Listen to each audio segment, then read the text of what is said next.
my topic I'm talking about is purpose, and it's great because you guys got a little bit, you get to learn a little bit anyway about purpose. There we go. And you might identify it as dharma too. Dharma is just another word for purpose. Now, I'm not here to tell you what your purpose is, but to help you understand what purpose is all about and how it can actually, you can utilize understanding your purpose to direct outcomes in your life. Now, if you were to ask me what the purpose of life is, from my understanding, from a lot of my teachers, a lot of my influences, the purpose of life is to expand upon happiness, to share happiness, to give it, to receive it, which is the universal law. Everything is in reciprocity, right? Giving and receiving. So if you ask me what my purpose is, as Kim already stated, is to really elevate consciousness. I want to expand upon love, to illuminate the different aspects of it around the world, and to really help people overcome their challenges. Help people to understand that challenge is a form of growth, and to show them that you too can really manifest your own dreams. Now, a common question a lot of people have is, and show of hands, who's ever asked the question, what is my purpose or why am I here? All right. Who, by the show of hands, actually knows or believes what their purpose is? Great, congratulations. Well, I believe that a lot of you here today actually came for an education. Okay, you wanted to learn, you actually made the effort to come out and take action on how to improve your life. So I really want to congratulate all of you on that. Okay. Some of you came to maybe watch a friend or family member speak, okay? And some of you actually came because your friend or family member drug you out of bed, shoved you in the car, and thought that maybe you could learn something from showing up, all right? And the truth is that you all are here for multiple reasons to, for anything, a slew of reasons beyond anything you might have expected in the past. So I really invite you all, while you're here, whether you're someone who showed up intently to learn something, just to watch somebody, or because you were forced here, but I was taught to uncross your legs, uncross your arms, sit with your palms up on your lap. And what this does is allows energy to really flow in and absorb. You all have choice, and if you make the decision to cross your legs and shut off your arms, then you might not get anything. Again, you all have choice. But while you're here, might as well learn one thing, right? So go ahead and sit open with me. And take a deep breath. You let it out. Feel your body's center. Okay. Take another deep breath. And when you let it out, feel your muscles just relax. Feel all the tension kind of release from your body. And I want you to go ahead and take one more deep breath, and I want you to hold it. So take a deep breath. Hold it. Today you are here to learn a deeper lesson about who you are and why you are here. Okay? Your openness and receptivity is going to allow you to illuminate the infinite possibilities that are currently in your life right now, to expand upon the greater consciousness of the world, to expand even more happiness and success in your life now. Go ahead and let it out. All right. You're welcome. So in holding that breath, what you're doing is really holding a space for infinite possibility, for a lot of things to happen. And I speak into your consciousness to show you what you're already here doing, which is learning, perceiving, sensing, and everything else, all right? Now, I'm going to guide you through a quick, just brief lesson on how understanding purpose, again, can really take you to even greater heights, above and beyond anything you've ever expected in the past, up until now, and from now until forever. The 3 points I'm going to touch on are awareness is the first, purpose, understanding it will be the second, and then going to touch on miracles too, and miracles that pop up in our life from time to time. Can I get a water too? Somebody, when you get a chance? Thanks. Now, we're all in divine timing, okay? You're all here exactly at the right time to take the lead, take control of your life. And in divine timing means how everything is all in one. If we're all birthed from source, if we all come from the same thing, everything is all happening all at the same time. Everything is all interconnected, okay, in quantum physics. We all are of the same essence. The only thing that separates you from me, or what perceives that, is the ego, and saying that physically there's a space between us, but in all actuality, everything is all connected. So in personal growth is an ever-evolving phenomenon. We're always trying to make sense of our world, always trying to seek answers, right? We have these thoughts to produce questions, to produce answers. And with that, has anybody ever been curious over the weather, certain weather patterns, right? How is it that I'm getting a cold in the middle of summer? Or why is it 90 degrees in December? Why did this person cut me off on my way to work this morning, right? Or I smiled at this person the other day and they didn't even smile back. And you start thinking, how rude, or what was their problem? Or who's ever stared at a child and ever wondered what they were thinking, right? Or have you ever stared into an infant's eyes and actually saw an old soul, right? Something deeper, on a deeper level, really connects with you and you start thinking about it. Well, personal growth is expected to increase 11% over the next 10 years, and personal development coaches are going to increase 18% over the next year, or next 10 years. Now, this is great news because you're all going to have at your fingertips the tools that you're going to need to really take action on your life, to create all your dreams, all your desires, manifest anything you've ever wanted in your life, okay? Even greater news is that you don't have to go see a psychologist and talk about your problems over the next 5 years. Right? You're going to have your friends showing up on your couch talking about their problems because now you have all the tools, making the effort, coming up and being here today. Now, personal development too is just not about learning yourself. It's not selfish. Personal growth, learning about personal development is selfless. It's about leadership. One of the greatest Americans, in my opinion, who recently passed away was Coach John Wooden of UCLA Bruins. And here's an individual who really led a great life by the greatest philosophies taught by his father and his coaches. One thing he always taught his team is that the strength of the pack is the wolf, and the strength of the wolf is the pack. Okay, so as we all are individual and all unique, so is the collective whole as well. And this ties into purpose, because when you understand what you're doing, you understand that it's not just about yourself, that everybody else is involved too, just like what Kim was talking about, and going and buying a ticket and sneaking into another movie. You think, oh, it's sneaky, you can get away with it, but how it affects everything in the long run. If 50 people were to do that, or if 150 people, how do you think that's going to affect the movie industry? Okay. Now, we're all scientists, again, making sense of our world. We have these thoughts that kind of come in from somewhere. We have these downloads, right? Your brain is just real intricate, and I'm gonna be deep. Let me just go ahead and set that out for you guys. It's more philosophical. Barry did a great job on being very practical and applying certain concepts. I'm going to take the philosophical aspect of it. So all these thoughts come in. We're making sense of our world. We're trying to understand what's happening. And in this realm of infinite possibility of source, we're getting these downloads, right? And with intent, which you talked about too, intent comes out and all this energy kind of shoots forward. And with our purpose, we really start to direct and niche where we want to go with our lives. So thoughts lead to questions. Questions lead to answers. Eventually, with these answers, we find out, okay, is this working or is this not working for me? And then we can start going off into additional thoughts and additional questions to really get critical on exactly what we want. There's nothing that you don't have within yourself to create the shifts in your life already. If you're going to wait for your outside circumstances, external circumstances to change, you're probably going to wait a long time. I think that's something else that you talked about too. Everything, your purpose comes from within.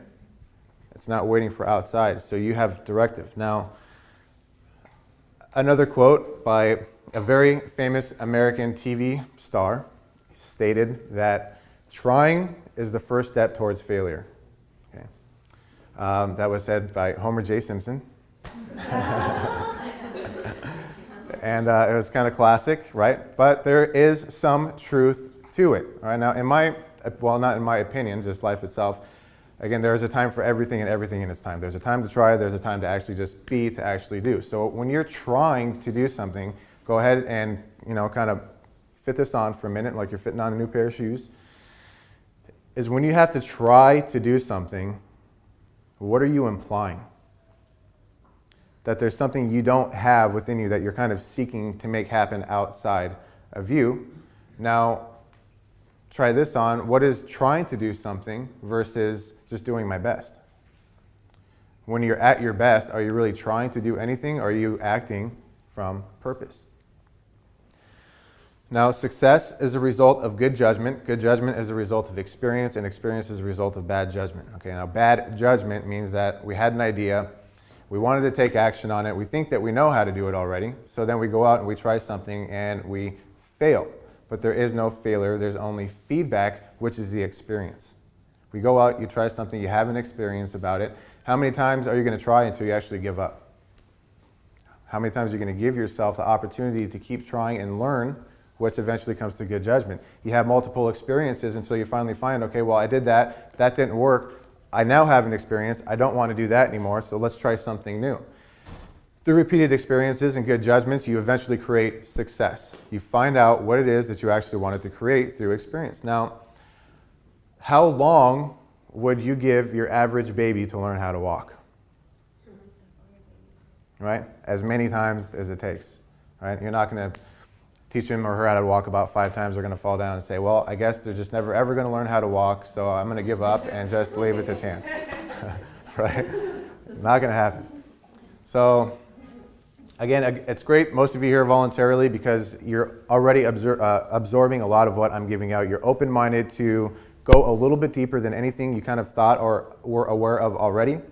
Anybody else who is here, those of you who kind of showed up because you were forced to, these people that really wanted you to come, if there's any of you here, they really see something inside of you that you may have just accepted as normal, where they see brilliance. So stay open, and we're going to illuminate those possibilities about bringing out your highest self. Now, I'm going to tell you a story.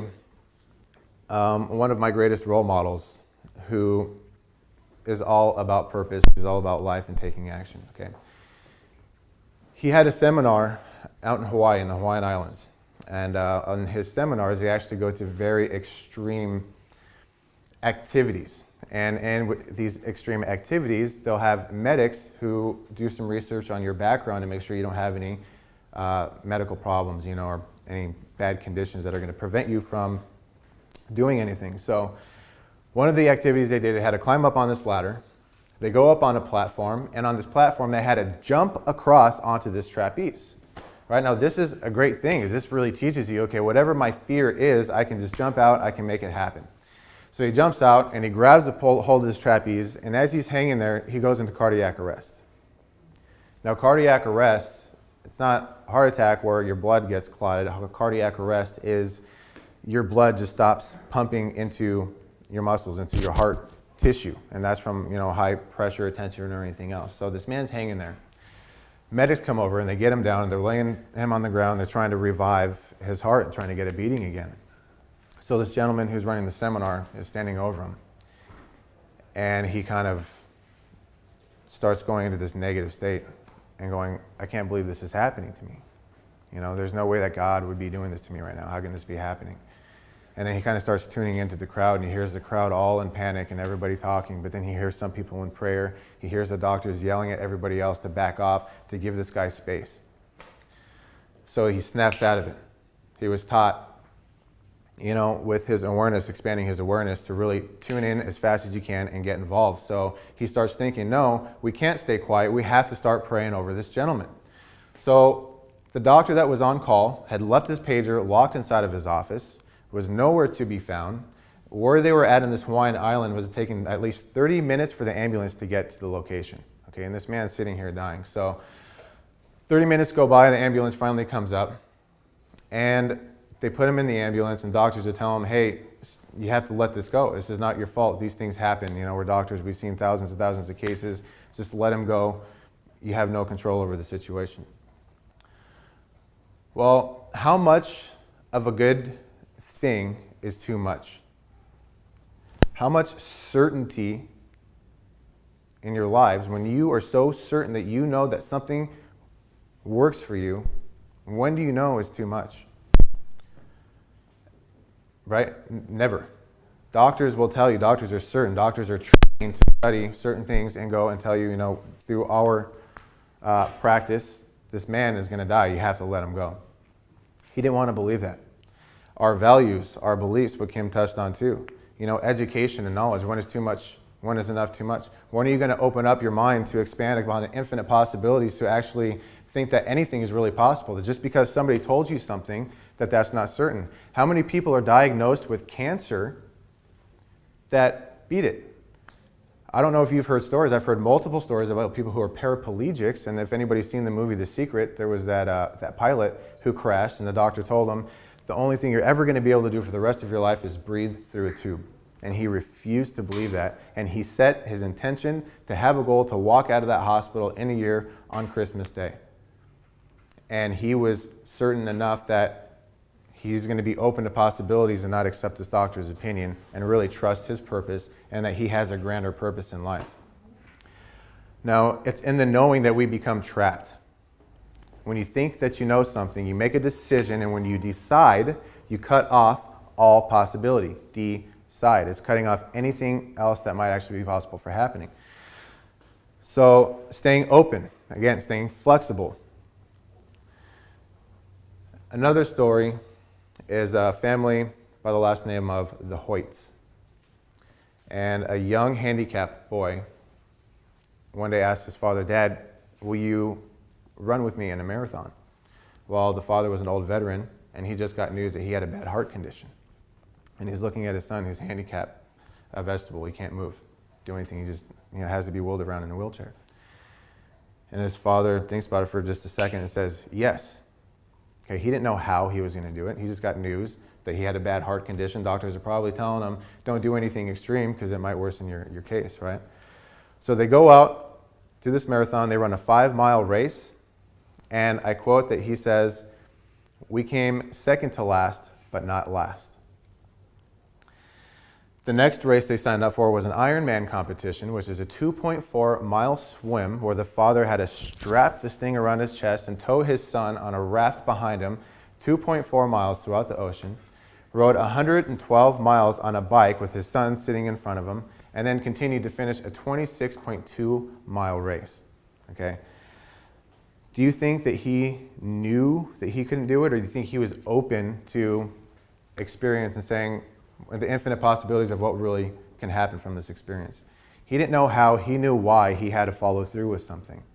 His purpose came up, and my son, and helping him to live the happiest experience on earth while he's here, was this man's purpose. And Viktor Frankl, a Jewish psychologist who was put through the Holocaust, lost his family. And he wrote a book called Man's Search for Meaning. And he stated, as long as you have a stronger why, any how will follow. That means being open to unlimited possibilities, infinite possibility, not closing yourself off and focusing just on one thing and saying this is that, there's no other options around.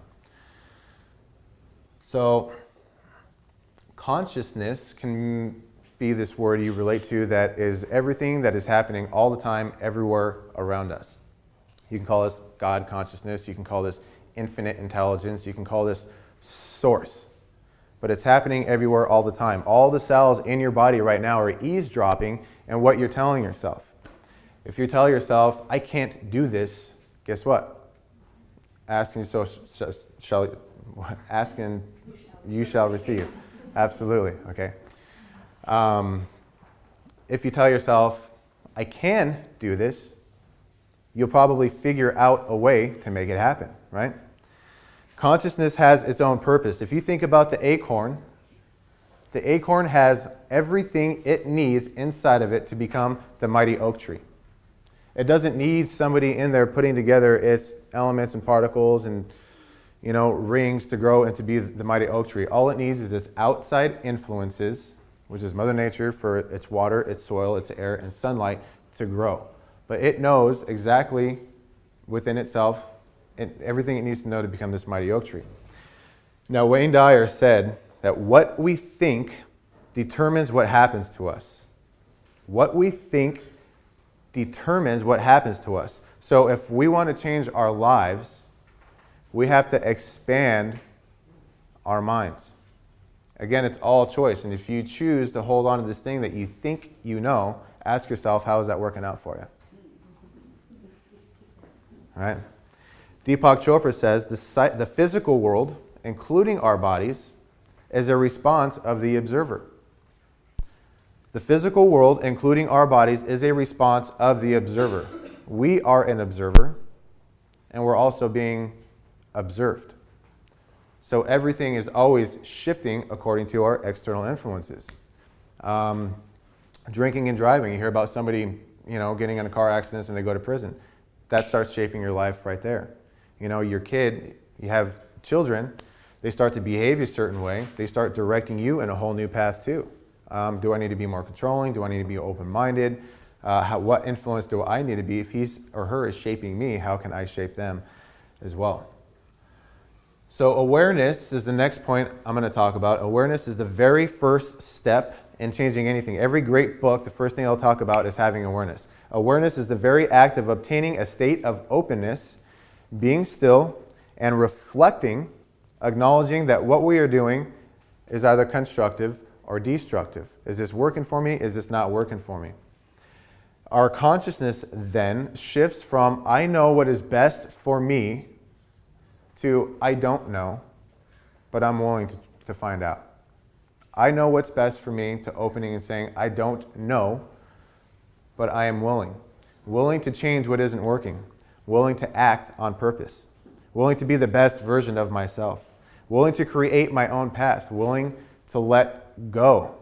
Willing to take a stand, to embrace all that is good. Or maybe it's to quit your obsessions of always thinking that you have to do something in order to make it happen, instead of just allowing God or spirit or source or infinite intelligence, however you want to identify with it, to play its part and allow things to unfold and you just be.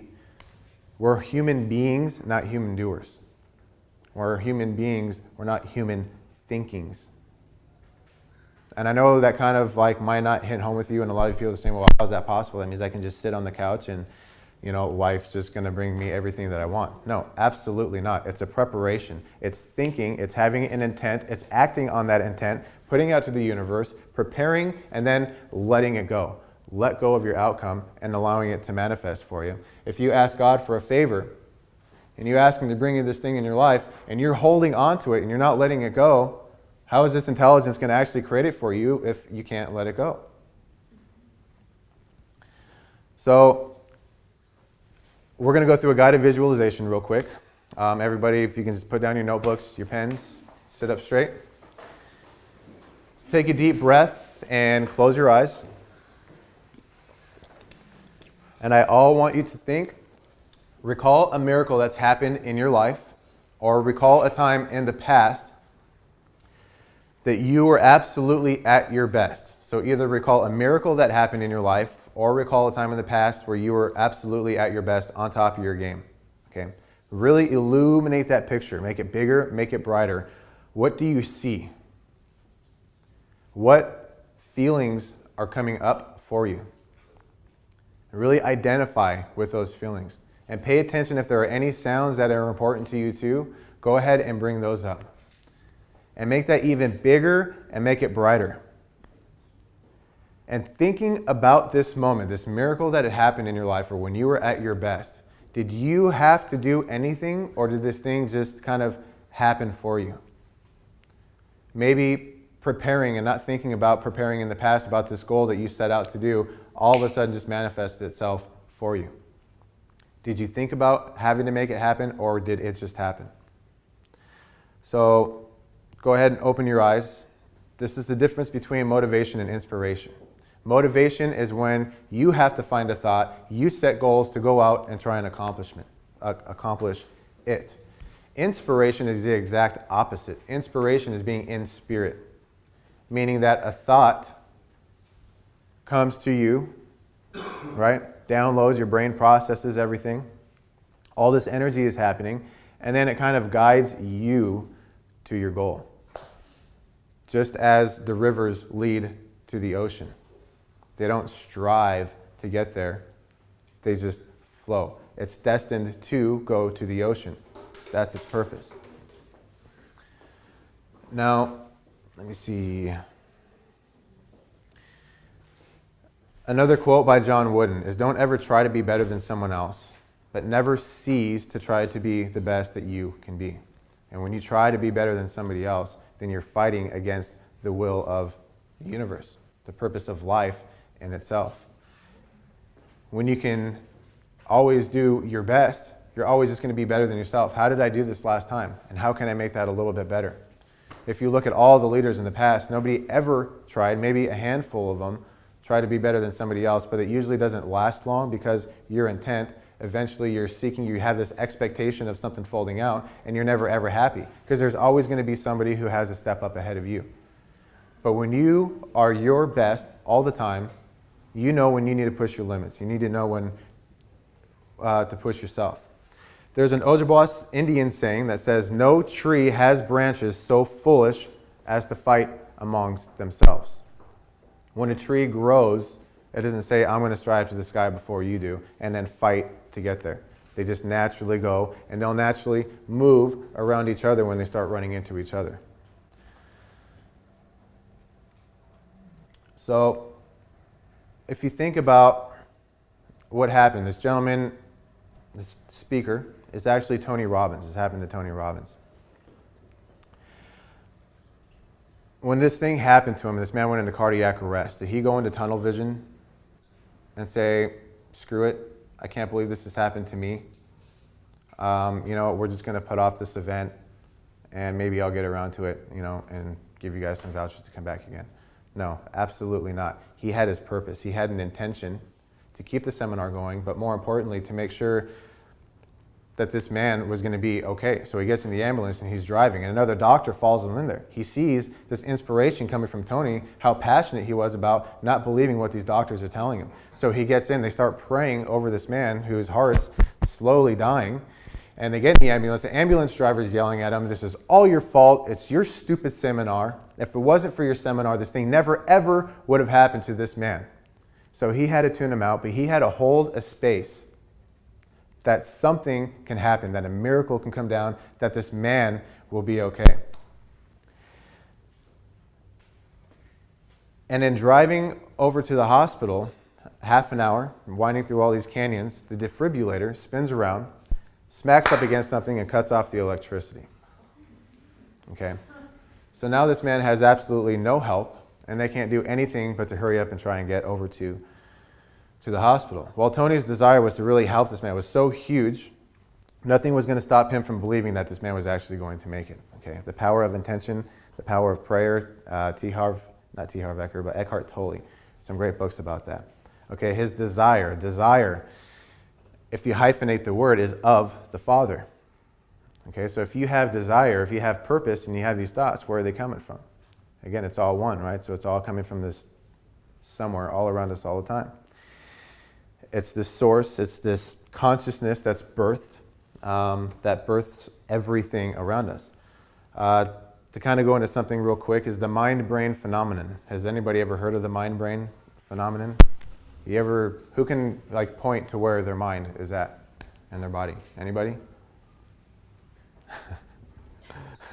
Right? Doctors, scientists cannot find where the mind is at. It doesn't physically exist. But you have your brain. Your brain processes everything, right? So your mind, we just kind of tend to think maybe it's up here and all this stuff is coming through it.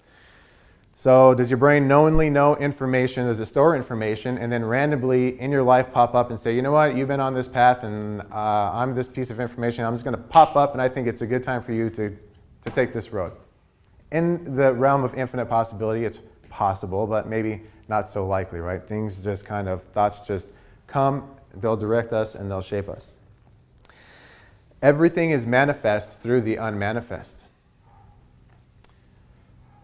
In quantum physics goes deep into the micro level to where they say everything starts from a void of absolute nothingness, right? In the beginning there was the word. Hindus, it was a sound, Om. This wave of vibration that was consciously acknowledged and put more conscious into it until people really started developing it into physical manifestations, which they created in themselves. Has anybody ever heard of alchemy? Yeah, okay. Well, the alchemists were a group of people chemists, who understood that the same compositional element in lead is the same thing as gold. It just has a different structure. So what they would do is they would melt down lead and wait for it to turn into gold. Right? Well, as they waited and as they waited and as they waited and it wasn't turning into gold, they found that if they utilized it and started making things, they were actually getting gold in return for it. So they actually started creating things from lead itself by creating certain little intricate things and selling them. They had this awareness for so long that we need to do something other than just sit here because this isn't working, right? So now that you have an awareness of your surroundings, how do you think understanding your purpose can really start affecting your outcomes? If you know what your purpose is, if you have an intent on how you want something to unfold and come from you, how do you think that can really affect your purpose? Has anybody ever gotten to a conversation with somebody that turned into an argument? Okay. Was it your intent to start an argument when communicating with somebody? Why did it turn into an argument? You guys eventually start talking about, pointing the finger, right? They say when you have one finger pointing at someone else, you have three pointing right back at you. And then you start talking about stuff that doesn't even matter, that happened years ago, right? And then you totally get lost in what you even want to talk about to begin with. So how do you think if you knew what your purpose was in the conversation, you can direct that conversation? If somebody started getting defensive in knowing your purpose, if my purpose was to expand upon love and to really develop a deep connection with somebody, if I see somebody start to get defensive, I know I can back off a little bit and say, hey, look, I'm not saying that you're a bad person. I'm not saying that what you did was wrong. I just didn't understand it, and I want you to help me to understand what this thing was that ended up happening. Okay. So, in understanding your purpose, again, well, I'm going to go into reputation again, because we have our purpose. Our purpose comes from within us. And we all think that we have these shoulds, that we should be doing other things. Other people think that we should be doing other stuff too, so we start living our lives according to what other people think that we should be doing. Now, we have a reputation. If I lived my life according to all of your reputations, I would have 50 different reputations. Why the hell would I want to live up to everybody else's reputation for me? Okay. But I believe in myself. I believe what I do. My reputation comes from within me, not from outside. My purpose, I can act on purpose and be more fulfilling in accomplishing my goals. So Tony Robbins says, led by the heart, the head is a beautiful thing. When you're in the heart, you tell the truth. When you're in the head, you lie. The head will always lie when it is scared, and the heart will always tell the truth even when it's scared. Now, when you're acting on purpose, where is that coming from? Is it coming from your heart or is it coming from your head? Most of the time, it should be coming from your heart. Your head's absolutely necessary. The ego is a great thing. It helps balance. But only when your ego is led by the heart, not vice versa. So miracles, I got a few more things and then we'll wrap up. But just to touch on miracles really quick, is the sun coming up every day is a miracle. A bird flying is a miracle. A rose blossoming is a miracle. A baby being born is a miracle. A quote by Mary Kay Ash, I love this quote, says, aerodynamically, the bumblebee should not be able to fly. But the bumblebee doesn't know that, so it continues flying anyway. Now, life exists because of these infinite possibilities, because of the observer, because what we think we know and what we might not be aware of, that we're able to actually act, create, and succeed in life. To actually just be, not always feel that we always have to do. Again, a tiny drop of protoplasm, a sperm and an egg, how does it know to create itself into these complex beings that we are today? It has everything it needs inside of it to know exactly who we are going to be, what we're going to look like in this moment and even to the day that we die. Again, the same thing with the acorn. The acorn, everything it needs, all we have is just outside circumstances that influence us. So with Tony Robbins, they get to the hospital, right? By the time they get to the hospital, 45 minutes has gone by.